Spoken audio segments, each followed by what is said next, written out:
नमस्कार दोस्तों, मैं हूं बलविंदर सिंह और आप देख रहे हैं A4 स्टडी पॉइंट।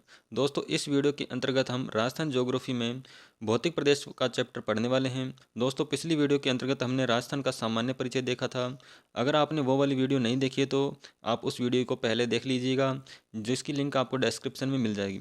दोस्तों, इस वीडियो के अंतर्गत हम भौतिक प्रदेश का चैप्टर पूरा समाप्त करने वाले हैं। चाहे आप किसी भी एग्ज़ाम की प्रिपरेशन क्यों ना कर रहे हो, CET, रीट, SI, पटवार, ऑल कॉम्पिटेटिव एग्जाम्स की प्रिपरेशन हम आपको करवाने वाले हैं। तो दोस्तों, वीडियो के साथ एंड तक बने रहिएगा और चैनल को अभी तक आपने सब्सक्राइब नहीं किया तो चैनल को सब्सक्राइब कीजिएगा और वीडियो को लाइक कर दीजिएगा। दोस्तों, इसी के साथ देखते हैं राजस्थान का भौतिक प्रदेश। राजस्थान का भौतिक प्रदेश। राजस्थान को भौतिक प्रदेशों में बांटने का सर्वप्रथम प्रयास प्रोफेसर VC मिश्रा द्वारा किया गया था। 7 भागों में बांटा था उन्होंने। इनकी पुस्तक थी राजस्थान का भूगोल। 1968 में इस पुस्तक को लिखा था इन्होंने। राजस्थान का भौतिक प्रदेशों को सर्वप्रथम बांटने का प्रयास किसने किया था? तो प्रोफेसर VC मिश्रा ने किया था। कितने भागों में बांटा था? 7 भागों में बांटा था। इन और किस पुस्तक में वर्णन किया था? राजस्थान का भूगोल, जिसको उन्होंने 1968 में लिखा था। राजस्थान को जलवायु व उच्चावच के आधार पर 4 भागों में विभाजित किया गया है। राजस्थान को जलवायु व उच्चावच के आधार पर 4 भागों में विभाजित किया गया है। मरुस्थल, अरावली, मैदान और पठार। मरुस्थल, अरावली, मैदान और पठार। नोट: महाद्वीपीय विस्थापन सिद्धांत वेगनर ने दिया था, जो कि जर्मनी का रहने वाला था। कब दिया था? 1912 में। महाद्वीपीय विस्थापन सिद्धांत वेगनर ने दिया, जर्मनी का रहने वाला था और 1912 में दिया था। इन्होंने कहा कि संपूर्ण ब्रह्मांड 2 भागों में विभाजित था। सबसे पहले संपूर्ण ब्रह्मांड 2 भागों में विभाजित हुआ। एक भाग पैंथालासा कहलाया और एक भाग पेंजिया कहलाया। महासागरीय भाग जो था वो पैंथालासा कहलाया था और महाद्वीपीय भाग जो था वो पेंजिया भाग कहलाया। महाद्वीपीय भाग जो था वो पेंजिया भाग कहलाया। कालांतर में कार्बोनिफेरस युग आता है। कार्बोनिफेरस युग में पेंजिया भाग जो है 2 भागों में विभाजित हो जाता है। एक उत्तरी पेंजिया और दक्षिणी पेंजिया। उत्तरी पेंजिया और दक्षिणी पेंजिया। उत्तरी पेंजिया वाला भाग जो अंगारा लैंड या लोरेशिया कहलाया और दक्षिणी भाग जो पेंजिया था वो गोंडवाना लैंड कहलाया। अंगारा लैंड, लोरेशिया जो है उत्तरी पेंजिया कहलाया और दक्षिणी पेंजिया जो था वो गोंडवाना लैंड कहलाया।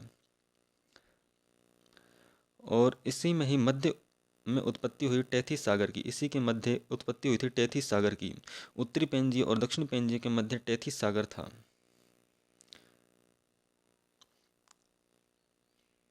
राजस्थान को मुख्यतः 4 भौतिक प्रदेशों में बांटा गया। राजस्थान जो है उसको मुख्यतः कितने भौतिक प्रदेशों में बांटा गया? 4 भौतिक प्रदेशों में बांटा गया है। पहला आ जाता है पश्चिमी मरुस्थलीय प्रदेश, दूसरा अरावली पर्वतीय प्रदेश, तीसरा है पूर्वी मैदानी प्रदेश, चौथा है दक्षिण पूर्वी पठारी प्रदेश। पहला है पश्चिमी मरुस्थलीय प्रदेश, दूसरा अरावली पर्वतीय प्रदेश, तीसरा पूर्वी पर मैदानी प्रदेश, चौथा दक्षिणी पूर्वी पठारी प्रदेश। नोट है: राज्य का सबसे प्राचीनतम भौतिक प्रदेश अरावली है। राज्य का सबसे प्राचीनतम भौतिक प्रदेश पूछे तो वो कौन सा है? अरावली आ जाता है। राज्य का सबसे नवीनतम भौतिक प्रदेश पूछे तो मरुस्थल है। राज्य का सबसे नवीनतम भौतिक प्रदेश पूछे तो मरुस्थल आ जाता है। सबसे पहले दोस्तों हम पश्चिमी मरुस्थल के बारे में पढ़ेंगे। पश्चिमी मरुस्थल पहला भौतिक प्रदेश पश्चिमी मरुस्थलीय प्रदेश। इसका अन्य नाम क्या आ जाता है? इसको रुक्ष क्षेत्र कहा था किसने? डॉक्टर ईश्वरी प्रसाद ने। रुक्ष क्षेत्र के नाम से भी इसको जाना जाता है और गुर्जरात्रा प्रदेश भी कहते हैं।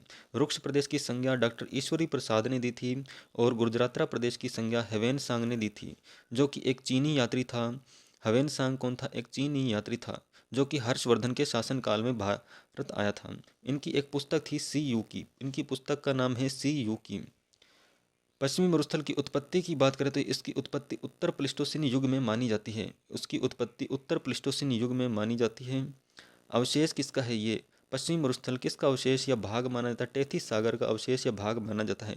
यानी कि जहाँ पर पश्चिमी मरुस्थल आपको दिखाई देता है, यहाँ पर पहले क्या था? टेथिस सागर था। टेथिस सागर था। क्षेत्रफल की बात करें तो राज्य के कुल क्षेत्रफल का 61.11% आ जाता है। राज्य के कुल क्षेत्रफल का 61.11% क्षेत्रफल घेरे हुए, अर्थात 3/5 भाग। नोट: राज्य का सबसे बड़ा भौतिक प्रदेश है। राज्य का सबसे बड़ा भौतिक प्रदेश आ जाता है। यहाँ पर जनसंख्या की बात करें कि यहाँ पर जनसंख्या कितनी निवास करती है, तो जनसंख्या निवास करती है 40%। यहाँ पर जनसंख्या कितनी निवास करती है, 40% निवास करती है।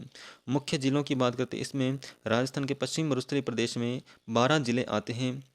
जलवायु यहाँ पर शुष्क और अर्ध शुष्क जलवायु पाई जाती है, शुष्क और अर्ध शुष्क जलवायु पाई जाती है। मिट्टी की बात करें तो रेतीली बलुई मिट्टी पाई जाती है, रेतीली बलुई मिट्टी पाई जाती है यहाँ पर।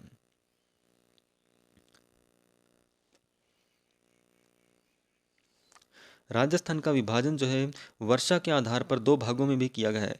राजस्थान का विभाजन जो है वर्षा के आधार पर देखें तो दो भागों में किया गया है। 50 सेंटीमीटर औसत वर्षा रेखा जो है राजस्थान को दो भागों में बांटती है, एक तो मरुस्थलीय प्रदेश और एक गैर मरुस्थलीय प्रदेश। मरुस्थलीय प्रदेश और गैर मरुस्थलीय प्रदेश। दोस्तों आपको मैं बता दूं कि राजस्थान का विभाजन अगर वर्षा के आधार पर देखें, 50 सेंटीमीटर वर्षा रेखा जो है वो मरुस्थलीय प्रदेश और गैर मरुस्थलीय प्रदेश में बांटती है। मरुस्थलीय प्रदेश जो है इसको दो भागों में फिर से बांटा गया है। मरुस्थलीय प्रदेश को दो भागों में फिर से बांटा गया है, एक शुष्कतम मरुस्थल आया था और एक अर्ध शुष्कतम मरुस्थल है। शुष्कतम मरुस्थल और एक अर्ध शुष्कतम मरुस्थल, और इसको बांटने वाली औसत वर्षा रेखा आ जाती है 25 सेंटीमीटर औसत वर्षा रेखा, 25 सेंटीमीटर औसत वर्षा रेखा। दोस्तों मैं आपको बता दूं कि जैसे कि यहाँ पर ये राजस्थान है, अगर यहाँ पर 50 सेंटीमीटर वर्षा रेखा है तो यहाँ से जो है 25 सेंटीमीटर वर्षा रेखा निकलती है। ये वाला भाग जो आता है, ये वाला भाग जो है शुष्कतम मरुस्थल कहलाता है, और ये वाला भाग जो है अर्ध शुष्कतम मरुस्थल कहलाता है। यहाँ पर हमारी अरावली देखने को आपको मिलती है। ये वाला पूर्वी प्रदेश कहलाता है और ये दक्षिण पूर्वी पठारी प्रदेश कहलाता है। बात करते हैं पश्चिमी मरुस्थलीय प्रदेश में शुष्कतम और अर्ध शुष्कतम मरुस्थल में इसका विभाजन हो चुका है। सबसे पहले बात करते हैं इसमें शुष्कतम मरुस्थल की। शुष्कतम मरुस्थल के बारे में देखते हैं। शुष्कतम मरुस्थल का क्षेत्रफल पूछे तो 75,000 वर्ग किलोमीटर आ जाता है। शुष्कतम मरुस्थल का क्षेत्रफल पूछा जाए तो 75,000 वर्ग किलोमीटर आ जाता है। औसत वर्षा की बात करो तो 0 से 25 सेंटीमीटर औसत वर्षा देखने को आपको मिलती है यहाँ पर। 25 सेंटीमीटर दोस्तों यहाँ पर थी। यहाँ पर अर्ध शुष्क मरुस्थल था, यहाँ पर अर्ध शुष्क मरुस्थल था, यहाँ पर शुष्क मरुस्थल था। इसका 25 सेंटीमीटर, अगर शुष्कतम मरुस्थल की बात करें, इसकी पश्चिमी सीमा की अगर बात करें तो वो 25 सेंटीमीटर वर्षा रेखा को माना गया, और यहाँ पर 0 डिग्री आ जाती है, 0 सेंटीग्रेड वर्षा रेखा आ जाती है, जो कि इसकी पूर्वी पश्चिमी सीमा बताती है, और पूर्वी सीमा जो है 25 सेंटीमीटर वर्षा रेखा बताती है।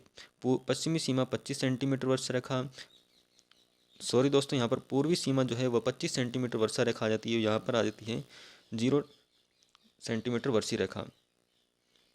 दोस्तों यहाँ पर अर्ध शुष्क मरुस्थल था, यहाँ पर शुष्क मरुस्थल। ये 25 सेंटीमीटर वर्षा रेखा है। शुष्क मरुस्थल की अगर पूर्वी सीमा की बात करें तो कौन सी आजाती बनाती है? पूर्वी सीमा 25 सेंटीमीटर वर्षा रेखा, और इसकी अगर पश्चिमी सीमा की बात करें तो 0 सेंटीमीटर वर्षा रेखा आ जाती है। यहीं पर अर्ध शुष्क मरुस्थल है। इसकी अगर पूर्वी सीमा की बात करें तो 50 सेंटीमीटर वर्षा रेखा, और अगर इसकी पश्चिमी सीमा की बात करें तो 25 सेंटीमीटर वर्षा रेखा। दोस्तों आपको इसको ध्यान रखना है, क्योंकि यहाँ से कन्फ्यूजन पैदा होता है और कई छात्र जो हैं इस क्वेश्चन को गलत करके आते हैं। शुष्कतम मरुस्थल की बात करते हैं तो यहाँ से 0 से 25 सेंटीमीटर औसत वर्षा पर आती है। जिलों की बात करते हैं तो 4 जिले यहाँ पर शामिल किए गए, जैसलमेर, जोधपुर, बाड़मेर और बीकानेर। जो जैसलमेर है, जोधपुर है, बाड़मेर है, बीकानेर है। नोट: पूर्णतः शुष्कतम मरुस्थलीय जिला कौन सा है? जैसलमेर। पूर्णतः शुष्कतम मरुस्थलीय जिला पूछा जाए तो जैसलमेर आ जाता है। शुष्कतम का विभाजन, शुष्कतम का विभाजन जो है बालू का स्तूप के आधार पर भी किया गया। शुष्कतम मरुस्थल का विभाजन बालू का स्तूप के आधार पर भी किया गया है। एक आता है बालू का स्तूप मुक्त प्रदेश, और एक बालू का स्तूप युक्त प्रदेश आता है। बालू का स्तूप युक्त मुक्त प्रदेश है और बालू का स्तूप युक्त प्रदेश आ जाता है। बालू का स्तूप मुक्त प्रदेश की बात करें तो इसको कई भागों में बांटा गया है। हम्मादा है, लाठी सीरीज है, चांदन नलकूप है, आकलवुड फॉसिल पार्क, सेवण घास, सीज यानी कि सोलर एनर्जी एंटरप्राइजेज जोन। हम्मादा, लाठी सीरीज, चांदन नलकूप, आकलवुड फॉसिल पार्क, सेवण घास, सीज यानी कि सोलर एनर्जी एंटरप्राइजेज जोन। बात करते हैं हम्मादा की। हम्मादा किसे कहते हैं? तो एक पथरीला चट्टानी मरुस्थल जो है उसे हम्मादा के नाम से जाना जाता है। एक पथरीला और चट्टानी मरुस्थल जो है उसे हम्मादा के नाम से जाना जाता है। इसका विस्तार जैसलमेर, जोधपुर और बाड़मेर में है। इसका विस्तार कहाँ पर है? जैसलमेर, जोधपुर और बाड़मेर में है। सर्वाधिक सौर ऊर्जा की संभावना सीज स्थापित की गई यहाँ पर। सर्वाधिक सौर ऊर्जा की संभावना हम्मादा क्षेत्र में देखने को मिलती है। नोट: राज्य का सबसे बड़ा सोलर पार्क भड़ला, जोधपुर में स्थित है। राज्य का सबसे बड़ा सोलर पार्क जो है वो भड़ला, जोधपुर में स्थित है। राज्य का दूसरा सबसे बड़ा सोलर पार्क नोख, जैसलमेर में स्थित है। राज्य का दूसरा सबसे बड़ा सोलर पार्क जो है नोख, जैसलमेर में स्थित है। विश्व शक्ति ग्रह वर्ल्ड पावर हाउस की बात करते हैं। विश्व शक्ति ग्रह पश्चिमी मरुस्थलीय प्रदेश में ही देखने को मिलता है। लाठी सीरीज जो है पोखरण से लेकर मोहनगढ़ के मध्य भूगर्भीय जल पट्टी आती है।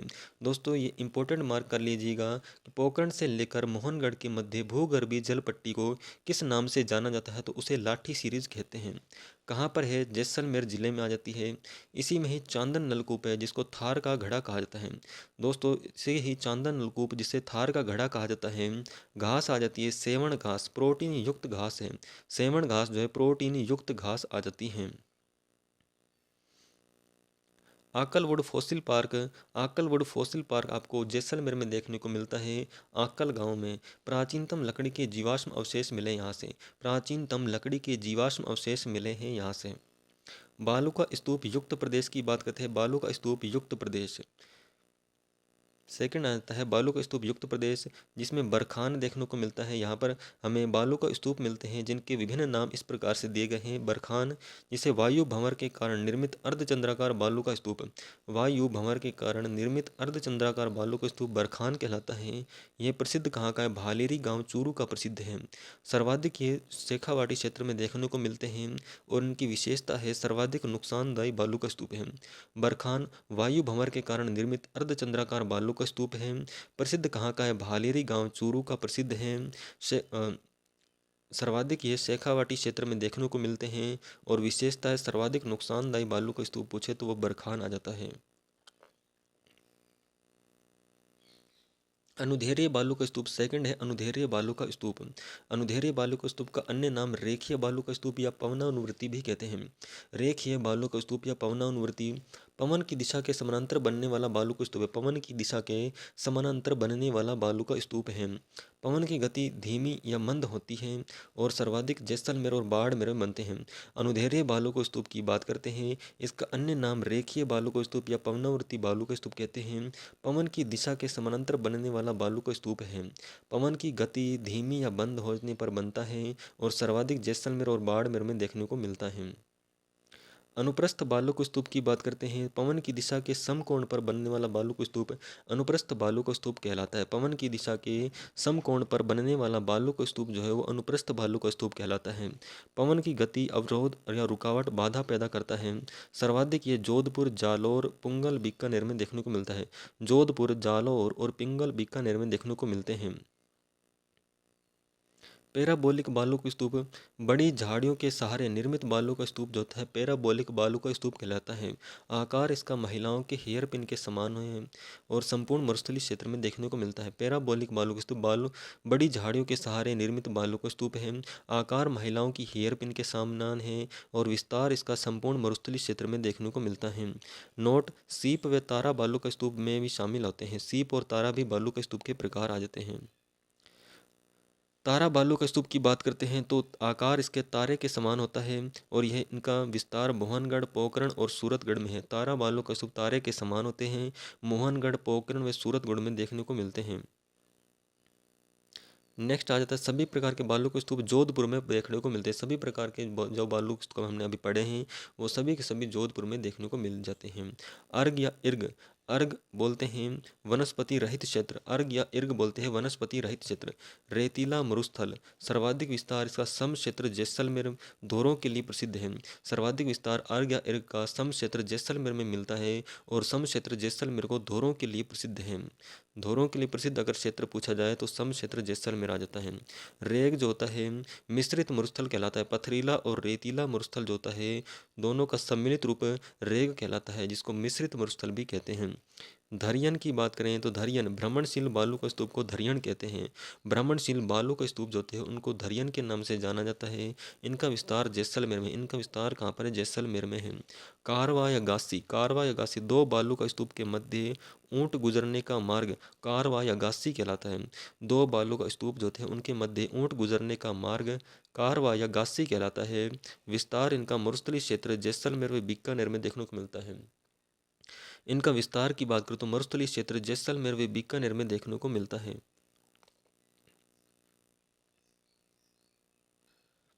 बात करते हैं अर्धशुष्क मरुस्थलीय प्रदेश की। अर्धशुष्क मरुस्थलीय प्रदेश क्षेत्रफल की बात करें तो इसका क्षेत्रफल आ जाता है 1,00,000 वर्ग किलोमीटर। औसत वर्षा 25 से 50 सेंटीमीटर। 4 भागों में इसको विभाजित किया गया है। घग्गर का बेसिन, शेखावाटी बेसिन, नागौरी उच्च भूमि और गोडवाड़ प्रदेश। घग्गर बेसिन, शेखावाटी बेसिन, नागौर उच्च भूमि और गोडवाड़ प्रदेश। पहला है घग्गर बेसिन। घग्गर बेसिन का विस्तार हनुमानगढ़ व श्रीगंगानगर में देखने को मिलता है और इसका प्राचीन नाम योध्य प्रदेश है। नाली, इसमें एक नाली आता है। हनुमानगढ़ जिले में घग्गर का बहाव क्षेत्र नाली कहलाता है। पाट, हनुमानगढ़ में घग्गर द्वारा निर्मित मैदान पाट कहलाता है। राजस्थान का अन्न भंडार श्रीगंगानगर रामनगर है। घग्गर बेसिन का विस्तार हनुमानगढ़ व श्रीगंगानगर में देखने को मिलता है। प्राचीन नाम इसका योध्य प्रदेश है। नाली, हनुमानगढ़ जिले में घग्गर का बहाव क्षेत्र नाली कहलाता है। पाट, हनुमानगढ़ में घग्गर द्वारा निर्मित मैदान जो है पाट कहलाता है। राजस्थान का अन्न भंडार श्रीगंगानगर रामनगर है। राजस्थान का अन्न भंडार किसे कहते हैं? तो श्रीगंगानगर रामनगर को कहते हैं। शेखावाटी बेसिन, इसका विस्तार सीकर, चूरू और झुंझुनू में है। सीकर, चूरू और झुंझुनू में शेखावाटी बेसिन का विस्तार है। पंचपान्य, शेखावट की 5 जागीरें पंचपान्य के नाम से जानी जाती हैं। शेखावट की 5 जागीरें पंचपान्य के नाम से जानी जाती हैं, जिसमें मलसीसर है, मंडावा, डुंडलोद, बिसाऊ और नवलगढ़। मलसीसर, मंडावा, डुंडलोद, बिसाऊ और नवलगढ़। बीड़ किसे कहते हैं? तो शेखावाटी में घास के मैदान जो कि पशु चारागाह के लिए जाने जाते हैं बीड़ कहलाते हैं। शेखावाटी में घास के मैदान बीड़ कहलाते हैं जो कि पशु चारागाह के लिए जाने जाते हैं। तोरावाटी, कांतली नदी का बहाव क्षेत्र तोरावाटी कहलाता है। तोरावाटी किसे कहते हैं? तो कांतली नदी का बहाव क्षेत्र तोरावाटी कहलाता है।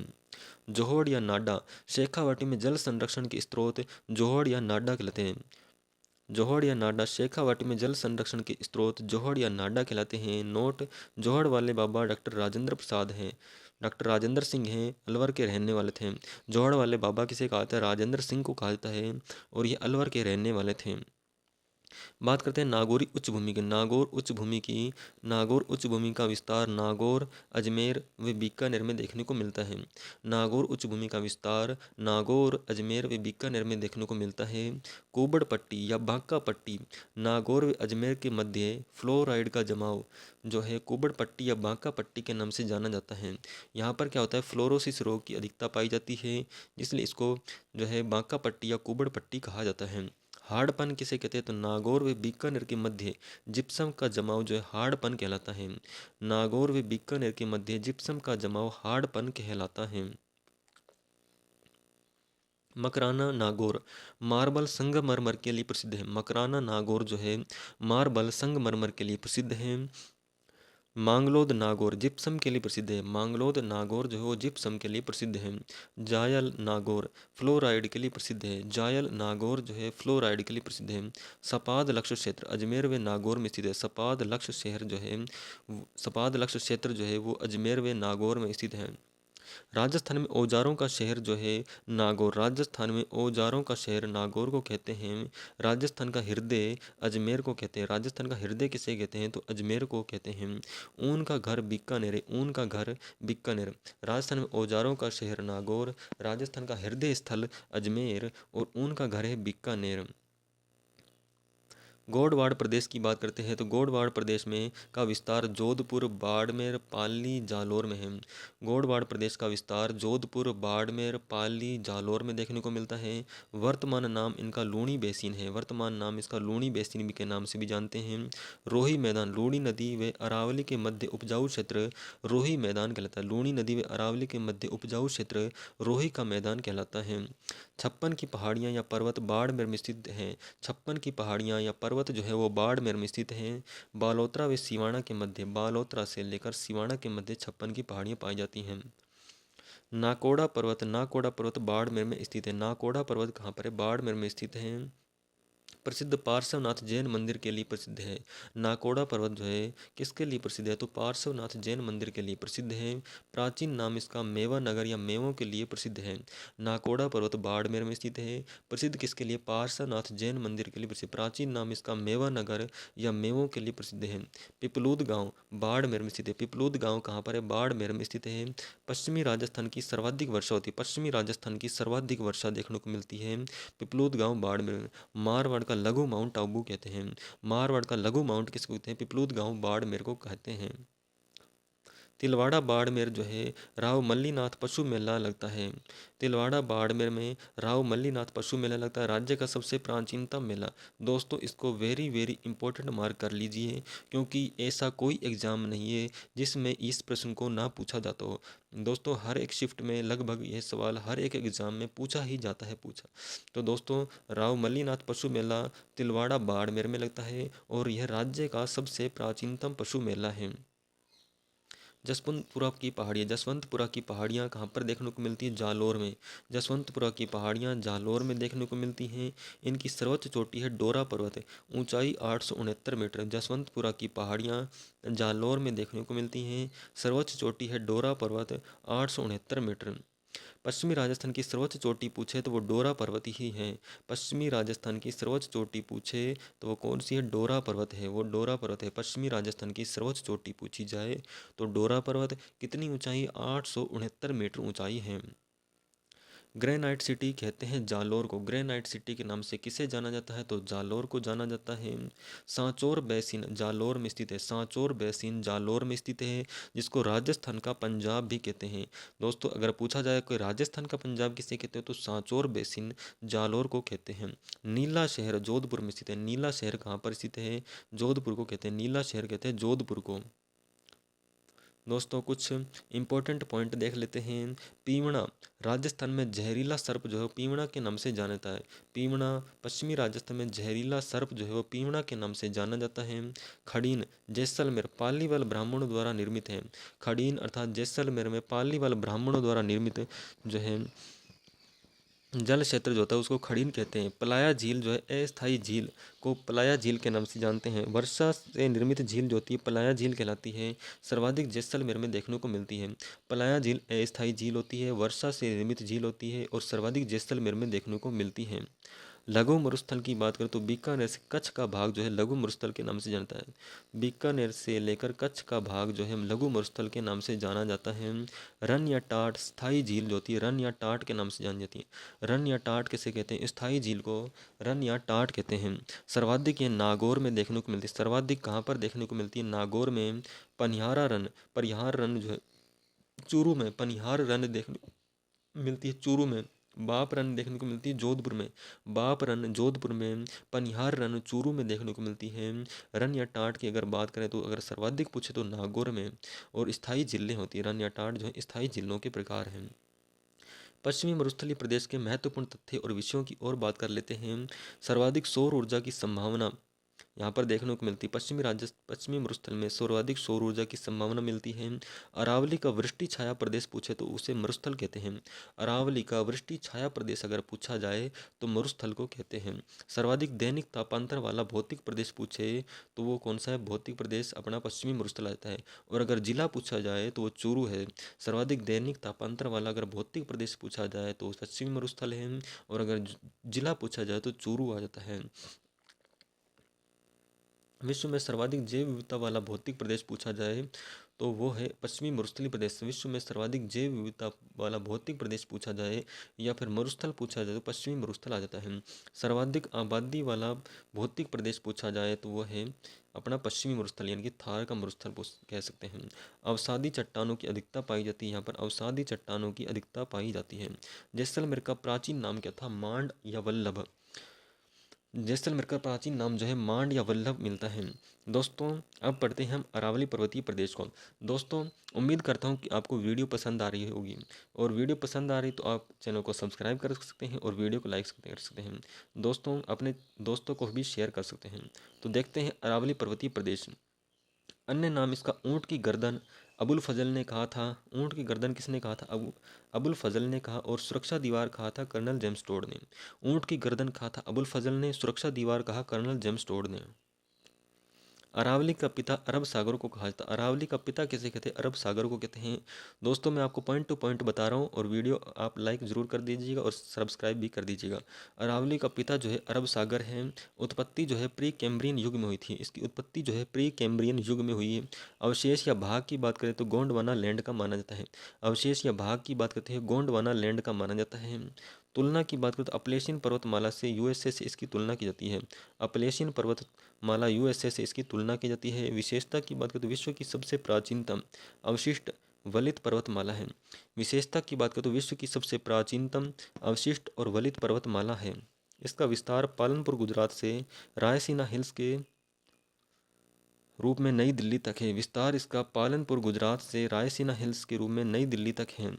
इसका विस्तार पालनपुर गुजरात से लेकर रायसीना हिल्स नई दिल्ली तक है। कुल लंबाई की बात करें तो 692 किलोमीटर आ जाती है। कुल लंबाई इसकी 692 किलोमीटर आ जाती है।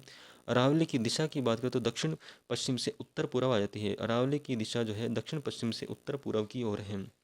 राजस्थान में अरावली की बात करते हैं।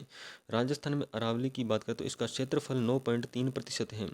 9.3% क्षेत्रफल है। जनसंख्या यहाँ पर 10% निवास करती है। विस्तार इसका सिरोही से लेकर खेतड़ी झुंझुनू तक है। सिरोही से खेतड़ी झुंझुनू तक है। लंबाई इसकी 550 किलोमीटर। लंबाई कितनी है? 550 किलोमीटर राजस्थान में देखने को मिलती है। और अगर टोटल लंबाई कुल लंबाई पूछे तो 692 किलोमीटर। मुख्य जिले 7 जिले आते हैं। अरावली में मुख्य जिले कितने आते हैं? 7 आते हैं। कुल अरावली का कितना भाग राजस्थान में? तो लगभग 80%, यानी कि 79.48%। 79.48% जो है कुल अरावली का भाग राजस्थान में देखने को आपको मिलता है। अरावली की औसत ऊंचाई 930 मीटर। अरावली की औसत ऊंचाई 930 मीटर है। अरावली का महत्व की बात करते हैं। अरावली राज्य का विभाजन का कार्य करती है। मरुस्थल और गैर मरुस्थलीय भाग में बांटती है। राज्य को विभाजन का कार्य करती है। मरुस्थलीय और गैर मरुस्थलीय भाग में बांटने का कार्य करती है। राजस्थान में जल विभाज्य का कार्य भी करती है। राजस्थान में जल विभाज्य का कार्य करती है। राजस्थान में अरब सागरी वर्षा कराने में असमर्थ है। राजस्थान में अरब सागरी वर्षा कराने में असमर्थ है।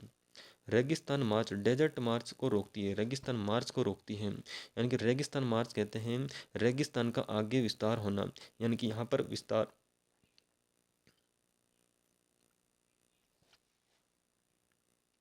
दोस्तों यहाँ पर जैसे अरावली पर्वतमाला, इधर की ओर क्या है? रेगिस्तान, और इधर गैर रेगिस्तान भूमि आ जाती है। इस का आगे विस्तार, रेगिस्तान का आगे इस तरफ विस्तार जो है इसको रोकती है अरावली पर्वतमाला। इसी को ही बोलते हैं रेगिस्तान मार्च, यानी कि रेगिस्तान का आगे बढ़ना। राजस्थान का सबसे प्राचीनतम भौतिक प्रदेश आता है। राजस्थान का सबसे प्राचीनतम भौतिक प्रदेश कौन सा है? तो वो अरावली आ जाता है। सर्वाधिक धात्विक खनिज पाए जाते हैं यहाँ पर। सर्वाधिक धात्विक खनिज पाए जाते हैं आग्नेय चट्टानों में। यहाँ पर आग्नेय चट्टानें पाई जाती हैं और वहाँ पर सर्वाधिक धात्विक खनिज देखने को मिलते हैं। अरावली को 3 भागों में मुख्य रूप से बांटा गया है। दक्षिण अरावली, मध्य अरावली और उत्तरी अरावली। दक्षिण अरावली है, मध्य अरावली है और उत्तरी अरावली है।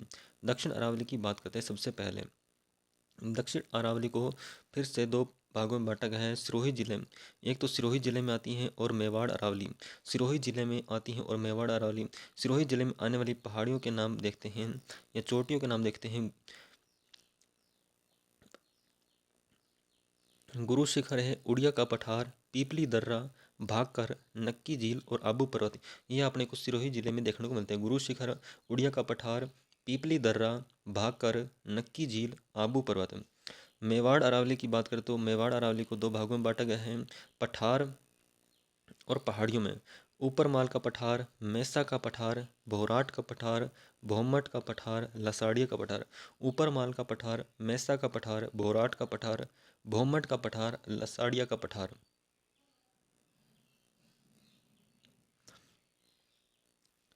रागा एंड जरगा की पहाड़ियाँ, देशहरों की पहाड़ियाँ, गिरवा की पहाड़ियाँ, कुकरा की पहाड़ियाँ, बिच्छा मेड़ा की पहाड़ियाँ। रागा एंड जरगा की पहाड़ियाँ हैं, देशहरों की पहाड़ियाँ हैं। पहाड़ियों में है रागा एंड जरगा की पहाड़ियाँ, देशहरों की पहाड़ियाँ, गिरवा की पहाड़ियाँ, कुकरा की पहाड़ियाँ और बिच्छा मेड़ा की पहाड़ियाँ आ जाती हैं।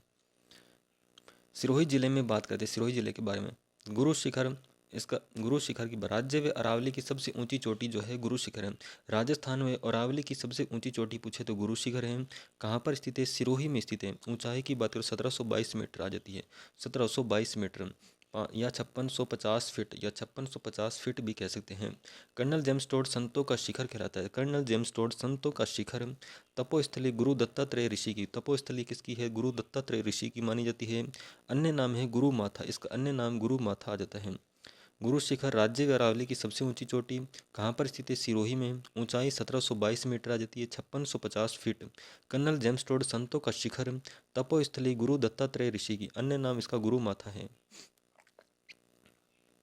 उड़िया का पठार राज्य का सबसे ऊंचा पठार है। उड़िया का पठार जो है राज्य का सबसे ऊंचा पठार है। कहाँ पर स्थित है? सिरोही में स्थित है और ऊंचाई आ जाती है 1360 मीटर। राज्य का सबसे ऊंचा पठार पूछा जाए तो उड़िया का पठार कहाँ पर स्थित है? सिरोही में स्थित है और ऊंचाई आ जाती है इसकी 1360 मीटर। पीपली दर्रा या नाल, राज्य का सबसे ऊंचा दर्रा या नाल पूछा जाए तो पीपली दर्रा है। कहाँ पर स्थित है? सिरोही में स्थित है। पीपली दर्रा या नाल जो है राज्य का सबसे ऊंचा दर्रा है या नाल है। कहाँ पर स्थित है? सिरोही में स्थित है। भाकर, सिरोही जिले में तेज ढाल वाली पहाड़ियाँ भाकर के नाम से जानी जाती। सिरोही जिले में तेज ढाल वाली पहाड़ियाँ जो हैं भाकर के नाम से जानी जाती हैं।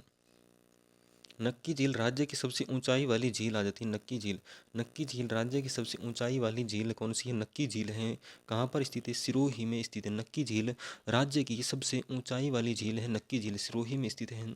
आबू पर्वत मंदिरों की अधिकता के लिए प्रसिद्ध है। आबू पर्वत मंदिरों के लिए अधिकता के लिए प्रसिद्ध है। कहाँ पर स्थित है? सिरोही में स्थित है। कर्नल जेम्स टोड को हिंदू ओलंपस कहा। कर्नल जेम्स टोड ने आबू पर्वत को हिंदू ओलंपस भी कहा था। चंद्रावती सिरोही के आसपास का क्षेत्र चंद्रावती के नाम से जाना जाता है।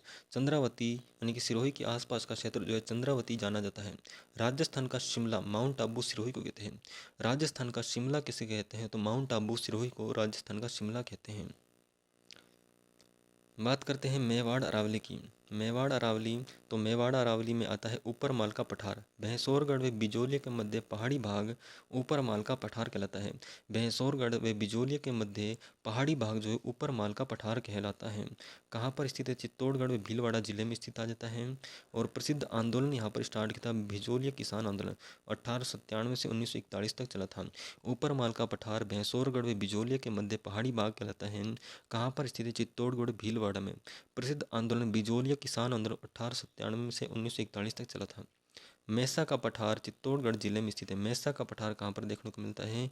चित्तौड़गढ़ जिले में देखने को मिलता है मैसा का पठार। आकार इसका टोपी नुमा है, टोपी नुमा आकार है।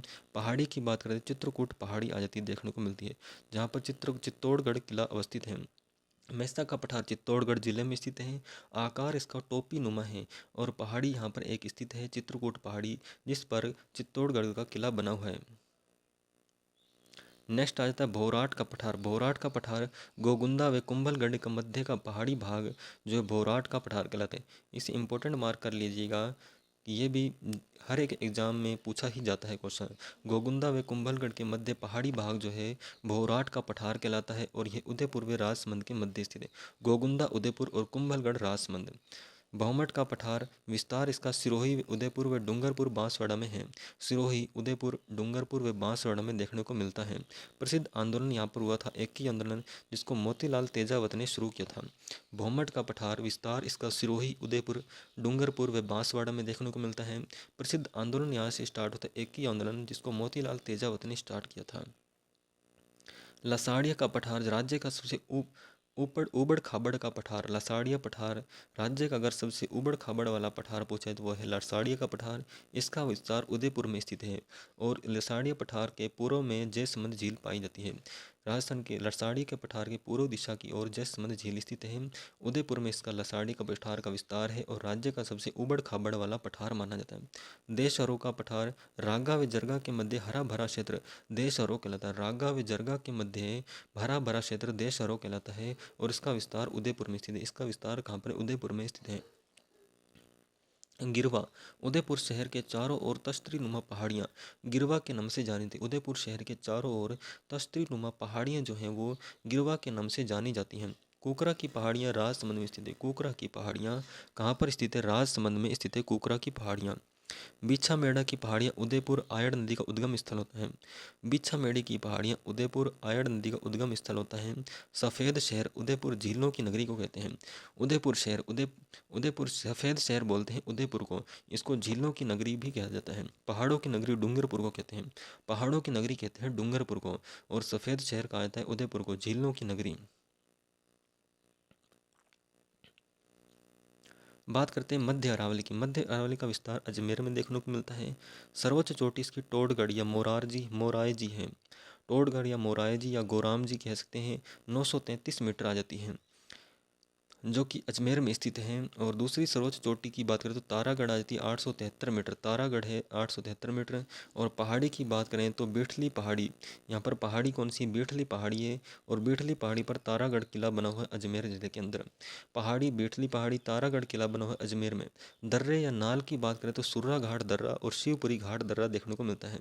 दर्रे या नाल की बात करें तो सुर्रा घाट दर्रा और शिवपुरी घाट दर्रा देखने को मिलता है। नागा पहाड़ियाँ अजमेर शहर के चारों ओर सर्पिलाकार पहाड़ियाँ नागा पहाड़ियाँ कहलाती हैं। अजमेर शहर के चारों ओर सर्पिलाकार पहाड़ियाँ नागा पहाड़ियाँ कहलाती हैं। उत्तरी अरावली की बात करते हैं। उत्तरी अरावली का विस्तार अलवर, जयपुर, दौसा, सीकर और झुंझुनू में देखने को मिलता है। अलवर, जयपुर, दौसा, सीकर, झुंझुनू में।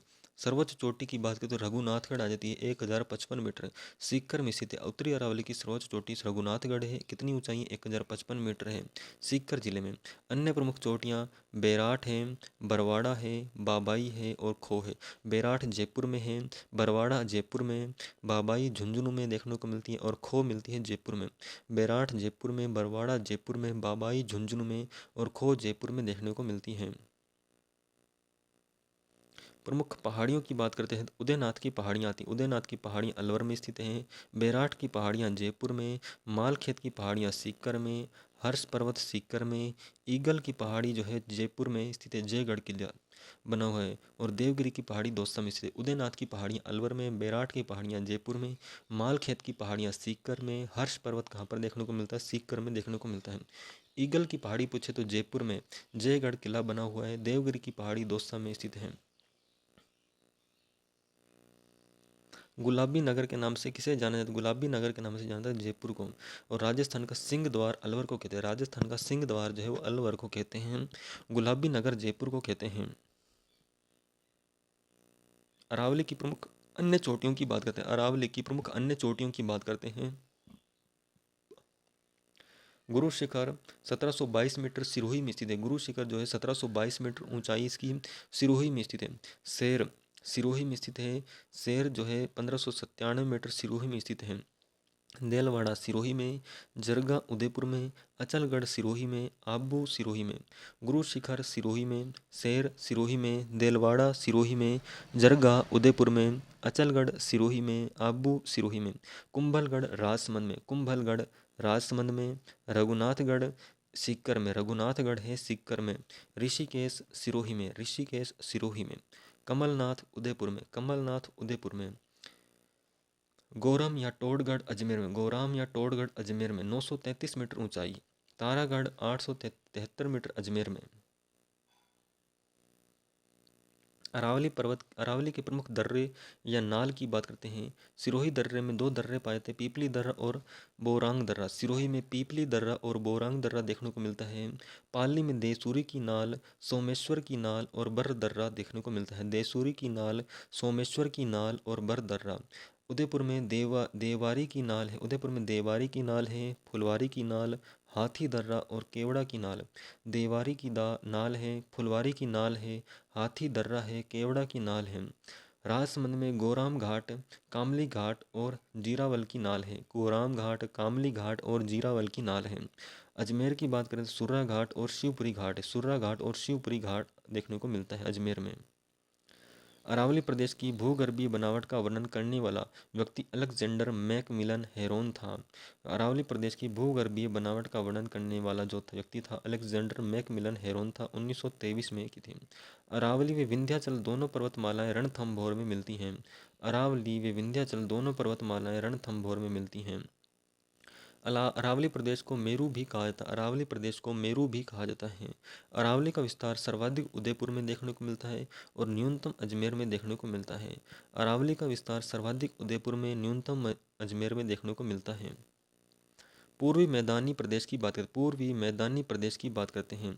पूर्वी मैदानी प्रदेश की बात करते हैं। इसकी उत्पत्ति प्रारंभिक प्लिस्टोसिन युग में हुई थी और अवशेष टेथिस सागर का माना गया है। पूर्वी मैदानी प्रदेश टेथिस सागर का और मरुस्थलीय प्रदेश भी टेथिस सागर का अवशेष है। निर्माण इसका नदियों द्वारा निर्मित हुआ है, नदियों द्वारा निर्मित है। क्षेत्रफल 23.3%, 23.3% है। जनसंख्या 39% है। जनसंख्या कितनी है? 39%। मुख्य जिले आ जाते हैं यहाँ पर 10। मुख्य जिले कितने हैं? 10 हैं। मिट्टी जलोढ़ मिट्टी पाई जाती है। यहाँ पर कौन सी मिट्टी पाई जाती है? जलोढ़ मिट्टी पाई जाती है। ऊंचाई इसकी 200 से 500 मीटर आ जाती है। ऊंचाई की बात करें 200 से 500 मीटर आ जाती है। मैदानी प्रदेश के उपभागों में बात करते हैं। मैदानी प्रदेशों के उपभाग चंबल बेसिन या बीहड़ कहलाता है। चंबल बेसिन को बीहड़ भी कहते हैं। माही बेसिन जिसको छप्पन का बेसिन कहते हैं, माही बेसिन को छप्पन का बेसिन कहते हैं। बनास बेसिन में माल खेराड़ पाया जाता है। बाणगंगा बेसिन आ जाता है। चंबल बेसिन, माही बेसिन, बनास बेसिन और बाणगंगा बेसिन में मैदानी प्रदेश के उपभाग हैं। चंबल बेसिन की बात करते हैं। सबसे पहले चंबल का बेसिन है। चंबल बेसिन इसका विस्तार चित्तौड़गढ़, कोटा, बूंदी, सवाई माधोपुर, करौली व धौलपुर में है। चंबल बेसिन का विस्तार जो है चित्तौड़गढ़, कोटा, बूंदी, सवाई माधोपुर, करौली व धौलपुर में देखने को मिलता है। बीहड़ चंबल नदी द्वारा निर्मित अवनालिका अपर्दन से कंदरा युक्त भूमि जो उसको बीहड़ कहते हैं। चंबल नदी द्वारा निर्मित अवनालिका अपर्दन से कंदरा युक्त भूमि जो है उसको बीहड़ के नाम से जानते हैं। स्थानीय नाम इसका खादर भी या नवीन जलोढ़ भी कहते हैं। क्षेत्रफल 2800 वर्ग किलोमीटर में है। सर्वाधिक ये धौलपुर में देखने को मिलते हैं। सर्वाधिक बीहड़ पूछे तो कहाँ पर देखने को मिलते हैं? धौलपुर जिले में देखने को मिलते हैं। पहाड़ी भाग डांग कहलाता है। बीहड़ का पहाड़ी भाग जो डांग कहलाता है। डांग की रानी करौली को कहते हैं। डांग की रानी किसे कहा था? करौली को कहा जाता है डांग की रानी। कंदरा विकास कार्यक्रम की शुरुआत कब हुई थी? केंद्र सरकार द्वारा की गई। कब की गई? 1989 में। इसके अंतर्गत 8 जिले शामिल गए थे। कोटा संभाग के 4 जिले और भरतपुर संभाग के 4 जिले। कंदरा विकास कार्यक्रम केंद्र सरकार द्वारा शुरू किया गया। कब? 1989 में। 8 जिले शामिल गए, कोटा संभाग और भरतपुर संभाग। डांग प्रोजेक्ट राज्य सरकार द्वारा स्टार्ट किया गया है। राज्य सरकार द्वारा शुरू किया गया। कब? 2004 में। 8 जिले आते हैं, कोटा संभाग और भरतपुर संभाग। डांग प्रोजेक्ट राज्य सरकार द्वारा शुरू किया गया है। कब? 2004 में। इसके अंदर 8 जिले, कोटा संभाग और भरतपुर संभाग आता है। नोट: डाकुओं की शरण स्थली कहलाता है बीहड़। डाकुओं की शरण स्थली किसे कहते हैं? बीहड़ को कहते हैं डाकुओं की शरण स्थली। माही बेसिन जो है, माही बेसिन को विस्तार बांसवाड़ा, डूंगरपुर और प्रतापगढ़ में देखने को मिलता है। माही बेसिन का विस्तार बांसवाड़ा, डूंगरपुर, प्रतापगढ़ में देखने को मिलता है। मैदान की बात करें यहाँ पर 56 का मैदान आता है जो कि बांसवाड़ा और प्रतापगढ़ में देखने को मिलता है। 56 का मैदान जो है बांसवाड़ा व प्रतापगढ़ में देखने को मिलता है। दोस्तों यह भी प्रत्येक एग्जाम में पूछा ही जाता है। 56 का मैदान बांसवाड़ा व प्रतापगढ़ में। 56 बेसिन की बात करें तो बांसवाड़ा में। दोस्तों इसे ध्यान रखना, 56 का मैदान बांसवाड़ा व प्रतापगढ़ में, और अगर बेसिन पूछे तो वो बांसवाड़ा में है। कांठल, कांठल जो है प्रतापगढ़ में। कांठल प्रतापगढ़ में। वागड़ जो है डूंगरपुर व बांसवाड़ा में। वागड़ कहाँ पर है? वागड़ या मेवल की बात करें तो यह डूंगरपुर व बांसवाड़ा में देखने को मिलता है। बात करते हैं बनास बेसिन की। बनास बेसिन पिडमांट का मैदान, पिडमांट का मैदान आ जाता है। पिडमांट का मैदान बनास नदी द्वारा देवगढ़ राजसमंद में निर्मित मैदान जो है पिडमांट का मैदान कहलाता है। बनास नदी द्वारा देवगढ़ राजसमंद में निर्मित मैदान जो है वो पिडमांट का मैदान कहलाता है। मेवाड़ का मैदान उदयपुर, चित्तौड़गढ़, भीलवाड़ा व राजसमंद। उदयपुर, चित्तौड़गढ़, भीलवाड़ा व राजसमंद मेवाड़ का मैदान कहलाता है। प्रसिद्ध है मक्का के लिए। प्रसिद्ध किसके लिए? मक्का के लिए प्रसिद्ध है। किस में बोई जाती है? माही धवल और माही कंचन। माही धवल और माही कंचन जो है मक्का की प्रसिद्ध किस्म आ जाती है। खेराड़, माल खेराड़ का पठार जहाजपुर, भीलवाड़ा व मालपुरम स्थित है के मध्य पहाड़ी भाग जो है खेराड़ या माल खेराड़ का पठार कहलाता है। खेराड़, माल खेराड़ का पठार जहाजपुर, भीलवाड़ा और मालपुरा टोंक के मध्य पहाड़ी भाग जो खेराड़ या माल खाराड़ का पठार कहलाता है। मैदानी प्रदेश की विशेषता, मैदानी प्रदेश की विशेषता की बात करते हैं। मैदानी प्रदेश की विशेषता की बात करते हैं तो सर्वाधिक उपजाऊ भौतिक प्रदेश, खाद्यान्न का कटोरा भी कहते हैं। सर्वाधिक उपजाऊ प्रदेश है, भौतिक प्रदेश है और खाद्यान्न का कटोरा कहते हैं। सर्वाधिक जनसंख्या घनत्व पाया जाता है यहाँ पर। नेक्स्ट बात करते हैं चौथे भौतिक प्रदेश, दक्षिण पूर्वी पठारी प्रदेश। दक्षिण पूर्वी पठारी प्रदेश की बात करते हैं। इसकी उत्पत्ति की बात करें तो क्रेटेशियस युग में हुई थी। दक्षिण पूर्वी पठारी प्रदेश की उत्पत्ति क्रेटेशियस युग में हुई थी। अवशेष या भाग जो है गोंडवाना लैंड का हिस्सा माना गया है। क्षेत्रफल 6.29%, 6.29% आ जाता है। जनसंख्या यहाँ पर 11% निवास करती है। 4 जिले आते हैं हाड़ौती क्षेत्र के अंतर्गत, कोटा, बूंदी, बारा, झालावाड़। कोटा, बूंदी, बारा, झालावाड़ मुख्यतः 4 जिले आते हैं। मिट्टी यहाँ पर काली मिट्टी पाई जाती है। ऊंचाई की बात करें तो 80 से 120 सेंटीमीटर ऊंचाई है। 80 से 120 सेंटीमीटर ऊंचाई है। सामान्य ढाल दक्षिण से उत्तर पूर्व की ओर है। इसकी सामान्य ढाल की बात करें तो दक्षिण से उत्तर पूर्व की ओर आ जाती है।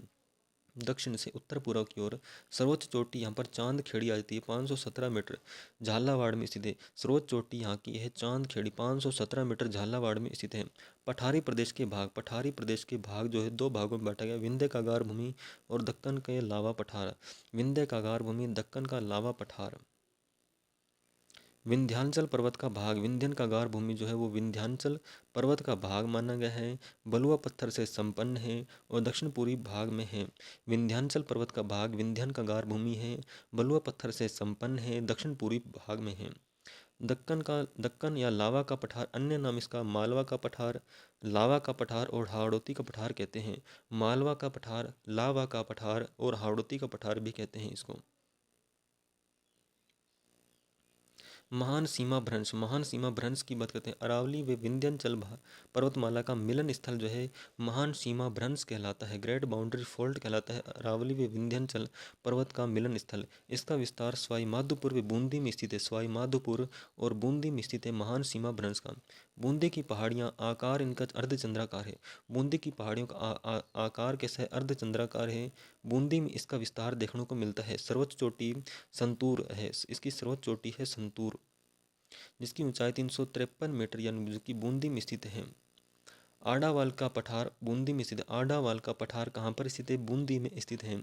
बूंदी जिले के दर्रे या नाल की बात करते हैं। बूंदी जिले के दर्रे या नाल, लाखेरी दर्रा और जेतवास व रामगढ़ का दर्रा कहाँ पर पाया था? बूंदी जिले में। लाखेरी दर्रा और जेतवास व रामगढ़ का दर्रा पाया था बूंदी जिले में। गांधार उच्च भूमि की बात करते हैं तो इसका विस्तार झालावाड़ में स्थित है। गांधार उच्च भूमि का विस्तार झालावाड़ में स्थित है। किला या दुर्ग की बात करें, गागरोन का किला झालावाड़ में स्थित है। गागरोन का किला कहाँ पर है? झालावाड़ में स्थित है। गांधार उच्च भूमि का विस्तार झालावाड़ में। किला या दुर्ग की बात करें, गागरोन का किला झालावाड़ में स्थित है। कुंडला की पहाड़ियाँ कोटा शहर के चारों ओर कुंड आकार की पहाड़ियाँ कुंडला की पहाड़ियाँ कहलाती है। कुंडला की पहाड़ियाँ की बात करते हैं। कुंडला की पहाड़ियाँ कोटा शहर के चारों ओर कुंड आकार की पहाड़ियाँ कुंडला की पहाड़ियाँ कहलाती हैं। इंद्रप्रस्थ नगर कोटा में स्थित है, राजस्थान का कानपुर कहलाता है। इंद्रप्रस्थ नगर कोटा में स्थित है, राजस्थान का कानपुर कहलाता है। राजस्थान का नागपुर झालावाड़ को कहते हैं। राजस्थान का नागपुर कहते हैं झालावाड़ के लिए, जो कि संतरों के लिए प्रसिद्ध है। राजस्थान का नागपुर झालावाड़ को कहते हैं। दोस्तों यहाँ तक जो है हमारे राजस्थान का भौतिक प्रदेश वाला चैप्टर कंप्लीट होता है। उम्मीद करता हूँ कि आपको वीडियो बहुत ही पसंद आई होगी, और वीडियो पसंद आई तो इसको लाइक करना और चैनल को सब्सक्राइब करना और जितना हो सके इसको शेयर कर देना। दोस्तों राजस्थान का सामान्य परिचय वाली वीडियो आपने नहीं देखी है तो उसकी लिंक आपको डिस्क्रिप्शन में मिल जाएगी।